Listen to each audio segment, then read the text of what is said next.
Thanks to everyone. I've enjoyed the conference so far very much, but I must also confess to a slight sense of disappointment in that I don't think any speaker so far sufficiently acknowledged the depth of the crisis that we're in. A crisis not only of state capture and state dysfunction, but also the wider social and economic and governance crisis facing our society.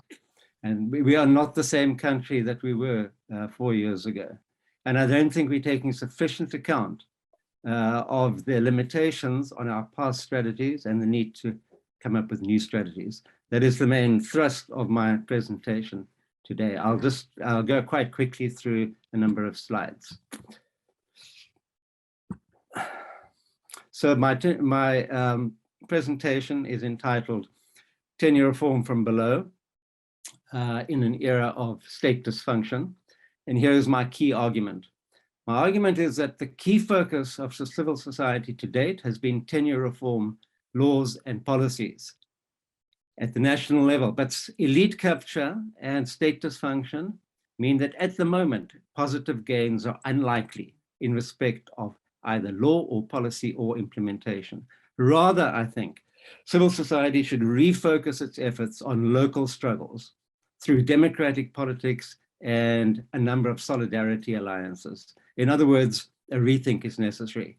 So instead of the arrows all going up to laws and policy, I think they need to come down to building a social movement. This is my outline. I firstly ask the question, are what I call social tenures subject to social change? Yes, they are. And I want to show how things have shifted over the last 10 to 15 years or so without changing the basic characteristics of land tenure systems in which people have rights as members of groups. Secondly, I want to consider this question of prospects for tenure reform in a period of state dysfunction. Have another look at the question of political embeddedness, which is one of my part of my model of how land tenure systems work in Africa. Look at some lessons from recent experience, and then take up the question, how can we build a social movement to push tenure reform from below? So this is my diagram, which I developed about 17 years ago and wrote an article about it, which Johan referred to, in which I talk about socially and politically embedded land tenure systems. Social relations are central in these. Social, political, and resource boundaries are flexible and negotiated, and these systems are politically embedded. Power relations and processes are central. This means that authority and power are dynamic and variable. The balance of power between different levels of authority and between rights holders and authority shifts over time. And I should add to that the balance of power between different rights holders themselves in the community shifts over time. So this was my model. And when I was first asked to write this paper, I was asked to review the evidence. Has it shifted over time? Is it any different to how it was when I first began to work on this? So I've reviewed a lot of papers. I've read about 30 to 35 papers, and I have concluded that a great deal is changing. Social tenures are subject to social change. There are some positive changes. Actually, rural social tenures are not found only in rural areas. They're increasingly found in urban and informal contexts. They remain socially embedded and socially homogeneous, but increasingly now people come from different backgrounds and have different languages and are heterogeneous in a variety of ways. The question of allocation to legitimate rights holders remains a powerful feature of these systems, but is increasingly a question of now allocating land to those who need it, not only those who were born or who have ancestors in a community, particularly, of course, in urban, peri-urban, and informal settlements. And traditional authorities are not the only ones allocating land. We have committees, we have CPAs, we have SENCO, and so on. But there are also some negative changes. Some rural settlements are now densely settled. They have urban characteristics. I'm thinking of large areas outside, for example, Polokwane or in Bushbuck Ridge, which really look quite urban. They're densely settled, and in many cases, they're dormitories for urban workers and for those receiving grants. Of course, they still live under chiefs, under traditional authorities. And increasingly in these kinds of areas, civil servants are using their housing allowances to build houses for themselves, sometimes to rent out.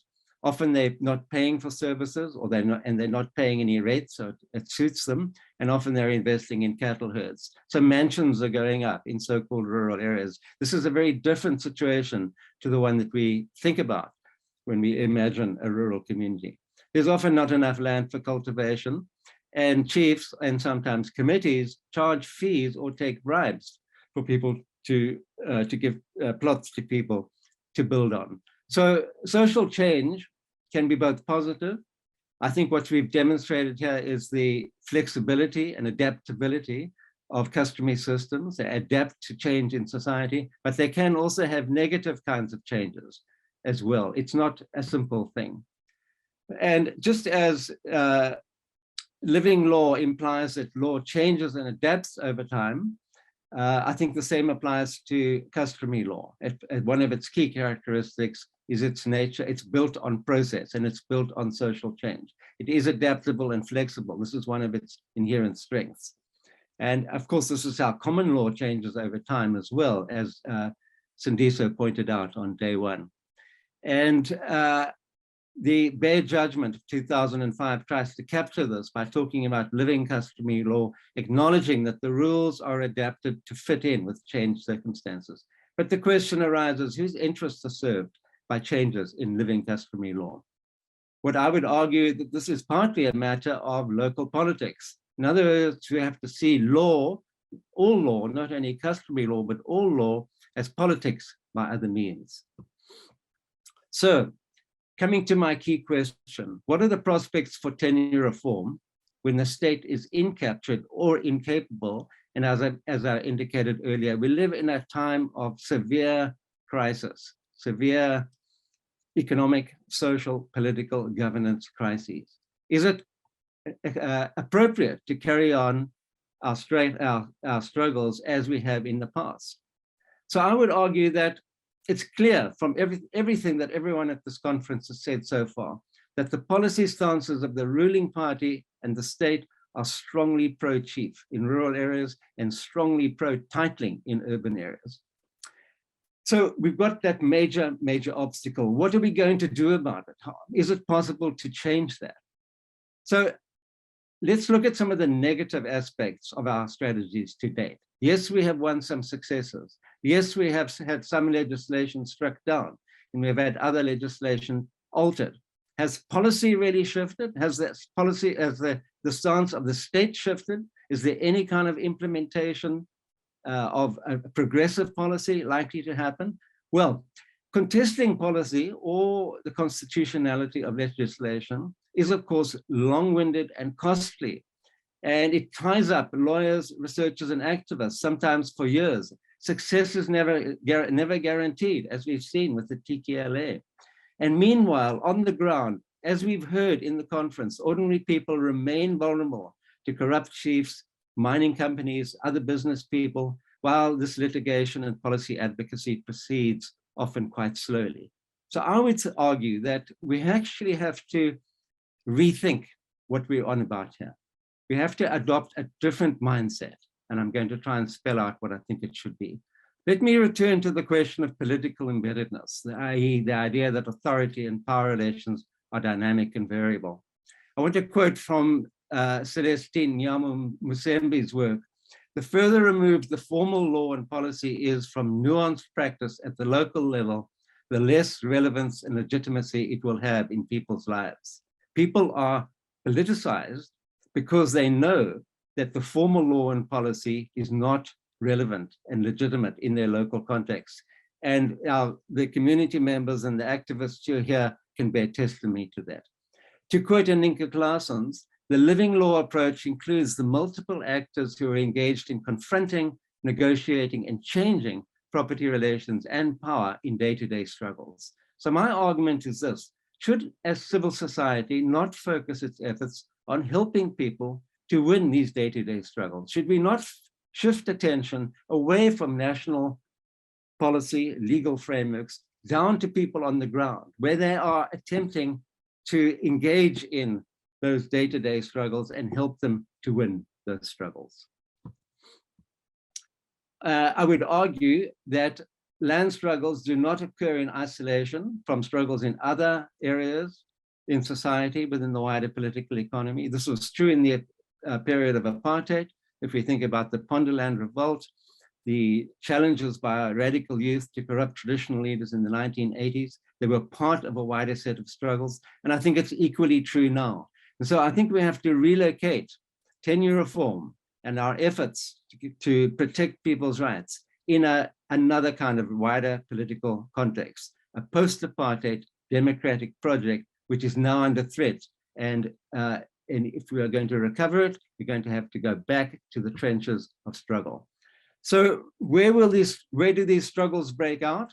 They break out in relation to a huge number of disputes, many of which we've heard about in the conference today. Who is entitled to be allocated land? Who owns land?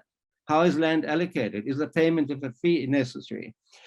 Who decides whether or not to grant land to an investor or a developer? Who benefits from such development? Should people be compensated when their land is used for development? What roles do headmen and chiefs play, and so on? Who owns land transferred through land reform? All of these are not only disputes, but they are sites of struggle. Are there lessons we can learn from struggles in the past? Well,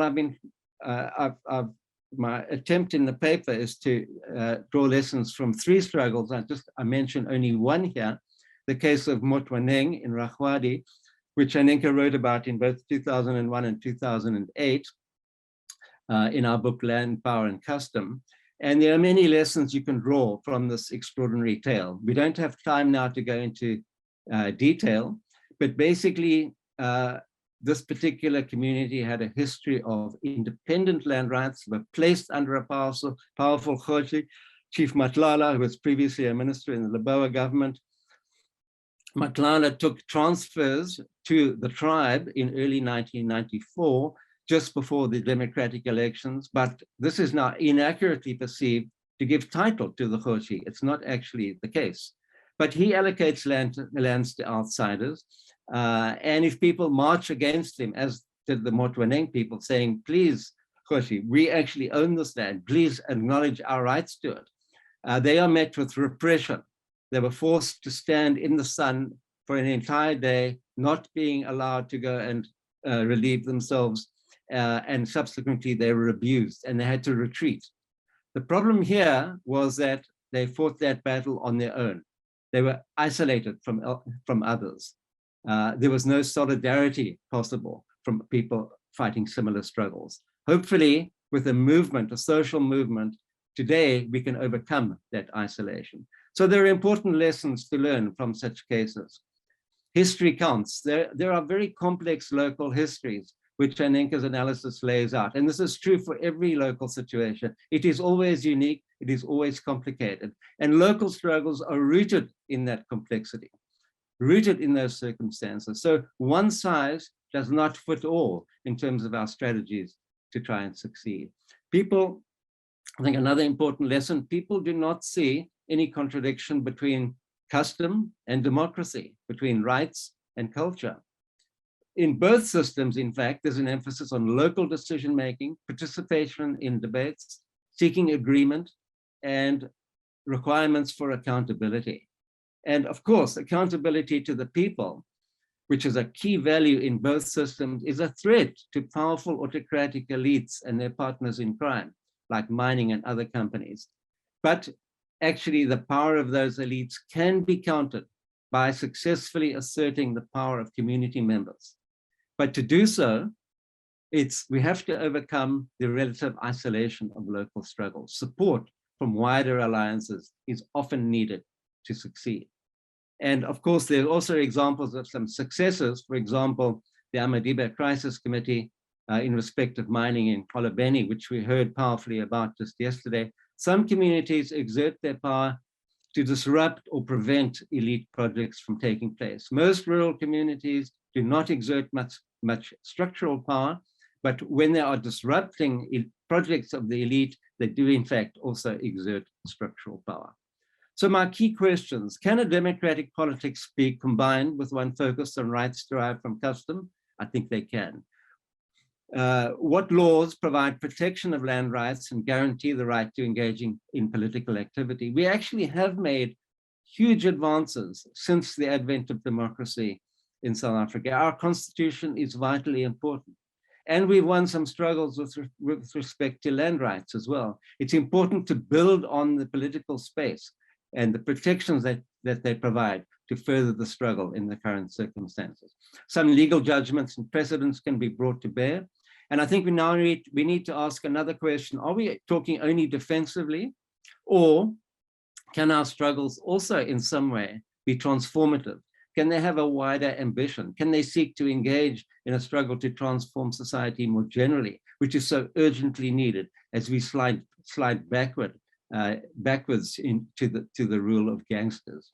Must struggles be focused only on land rights, or can they be combined with other issues like access to water or land for farming projects? I would argue that it's important to recognize that they often are connected to a range of other issues. So we should not focus only on the land aspect. We should focus on those connections as well. A big question is, what forms of organization are most effective at the local level? There are a variety that people use for foundations, associations, development forums, and so on. And a key question, how can solidarity alliances be forged across different communities? The Alliance for Rural Democracy is a model here. Either the ARD or other formations, I think, have tremendous potential to grow, to have much larger membership, given the crisis in our society. And a key question always is, how do we keep honest leaders both honest and accountable? Here are the important lessons from the trade union movement, where I think we've all seen how things can go so badly wrong. In local struggles, some difficulties must be confronted. Local and then you're over your time, so if you can bring it to a close. Very soon. Local and external elites have powerful allies in government, and even non-elites, ordinary people, ourselves, can be divided by class, gender, and other interests, and the notion of community can mask these divides. Isolation undermines morale. There are actually relatively few lawyers with relevant expertise available, and most lawyers charge fees. I know our LRC, SPOA do not, but others do. Retaliation and repression is often the cost of struggles, and you need a lot of courage. There can be terrible consequences if things go wrong. So my main proposal is that we should focus mainly on, we should not have to choose between law and policy and local struggles. In fact, even if we give more emphasis to local struggles, we need to maintain an emphasis on law and policy and use them where possible to help people win the local struggles. So it's both, it's and, it's not in one at the expense of the other, even though I think the emphasis now should be building from below. I would suggest that we need to build a broad social movement with maybe more than 100,000 members. We need to build solidarity alliances laterally, so activists in different locations can support one another, as well as alliances vertically between activists, lawyers, and researchers. We need to focus more on land for what, not only land in itself, and we need to build links with progressive movements and initiatives focused on issues other than land, like jobs, grants, agriculture, and so on. So it's a dual focus. It's dual and complementary. There are massive obstacles to building this today, which I don't have time to elaborate, but I do have some practical suggestions for both lawyers and researchers about establishing networks, about starting projects, about creating a pro bono network and asking law firms to sign up for this network, and so on. So I think there are a whole range of things we can practically do. And to finish up, I just want to say that in building a movement for tenure reform from below, connecting up to the wider struggle to bring South Africa back on track with the democratic project, I think we can combine custom and democracy. And to quote Mahmoud Mamdani, a democratic appreciation of the customary must reject embracing modernism or traditionalism. It needs to disentangle authoritarian from emancipatory possibilities. And finally, to say, I've the title of plenary 3 yesterday, Self-Emancipation from Below, to me captures the urgent need of the moment. And I hope we can have more discussion of this. Thank you. Thank you so much, Ben. We are now going to take 5 minutes for interpretation in the venues.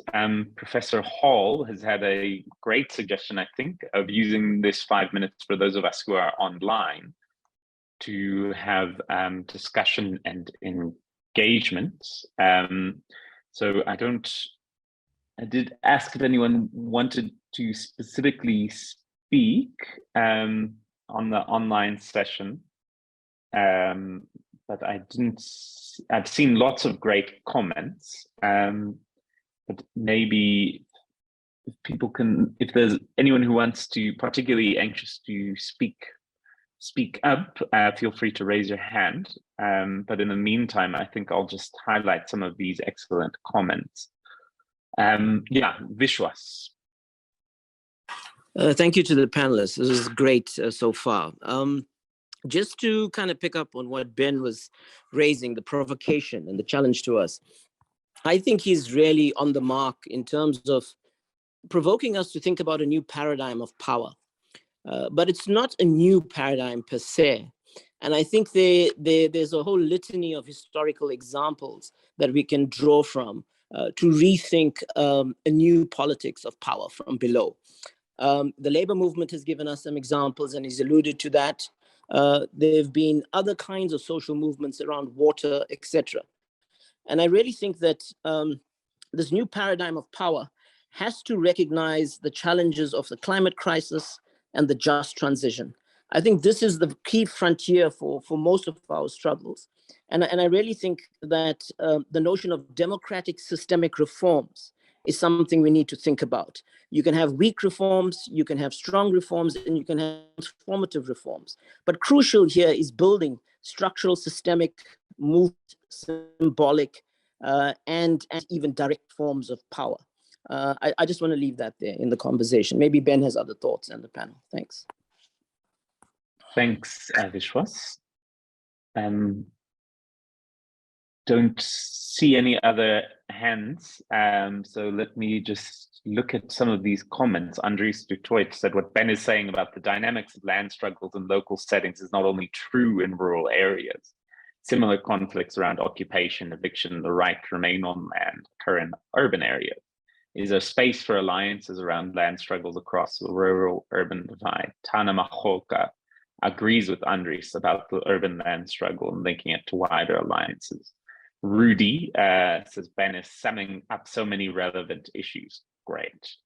Andries, again, a further fascinating implication of Ben's argument is that land struggles cannot be seen in isolation from a broader struggle for democracy, to fight for South Africa as a land belonging to all who live in it, against the power of corrupt officials and the gangsters. There's space to link land struggles more explicitly to the struggle for renewed struggle for the SA democratic project.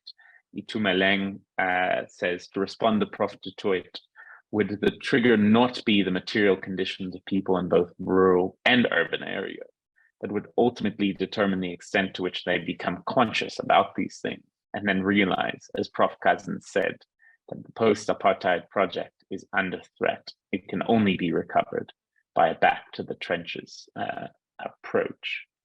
If the organizers can maybe give, it looks like the translation, Reverend Mabuso is still going there, and Durban.